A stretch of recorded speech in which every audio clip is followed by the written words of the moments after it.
ആയുർവേദം എന്ന പേരിൽ പല തട്ടിപ്പുകളും ഊടായ്പകളും കാണിക്കുന്ന ഒരാളാണ് ബാബ രാംദേവ്. ഇപ്പോൾ മുസ്ലിങ്ങൾക്കെതിരെ ഒരു പ്രത്യേകതരം വിദ്വേഷ പരാമർശവുമായി വന്നിരിക്കുകയാണ് ഈ ബാബ രാംദേവ്. തൻ്റെ സ്വന്തം പ്രൊഡക്റ്റായ പതഞ്ജലിയുടെ പരസ്യത്തിന് വേണ്ടിയാണ് മുസ്ലിം വിരുദ്ധ പരാമർശവുമായി ബാബ രാംദേവ് എത്തിയിരിക്കുന്നത്. സാധാരണ സർബത്ത് കുടിച്ചാൽ പള്ളികളും മദ്രസകളുമാണ് ഉണ്ടാവുകയെന്നും എന്നാൽ പതഞ്ജലിയുടെ സർബത്ത് കുടിച്ചാൽ ഗുരുകുലവും ആര്യകുലവുമാണ് ഉണ്ടാവുകയെന്നുമാണ് ബാബ രാംദേവിൻ്റെ പരാമർശം. പതഞ്ജലിയുടെ പ്രോഡക്റ്റ് പരസ്യത്തോടെ ഫേസ്ബുക്ക് പേജിലാണ് വീഡിയോ പോസ്റ്റ് ചെയ്തത്. മറ്റൊരു സോഫ്റ്റ് ഡ്രിങ്കിനെയാണ് സർബത്ത് ജിഹാദ് എന്ന് പറയാനായി ബാബ രാംദേവ് ഉപമിച്ചിരിക്കുന്നത്. വേനൽക്കാലത്ത് ദാഹം ശമിപ്പിക്കാൻ സോഫ്റ്റ് ഡ്രിങ്കാണെന്ന പേരിൽ ആളുകൾ കുടിക്കുന്നത് ടോയ്ലറ്റ് ക്ലീനറുകളാണെന്നും സർബത്ത് ജിഹാദിൻ്റെ പേരിൽ ടോയ്ലറ്റ് ക്ലീനറുകളാണ് ഇങ്ങനെ വിൽക്കുന്നതെന്നും ബാബ രാംദേവ് പറയുന്നുണ്ട്.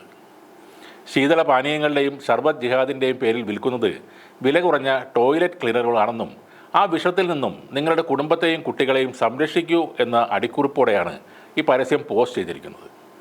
ഏതാണ്ട് 38 ലക്ഷത്തോളം ആളുകൾ ആ വീഡിയോ കാണുകയും ചെയ്തിട്ടുണ്ട്.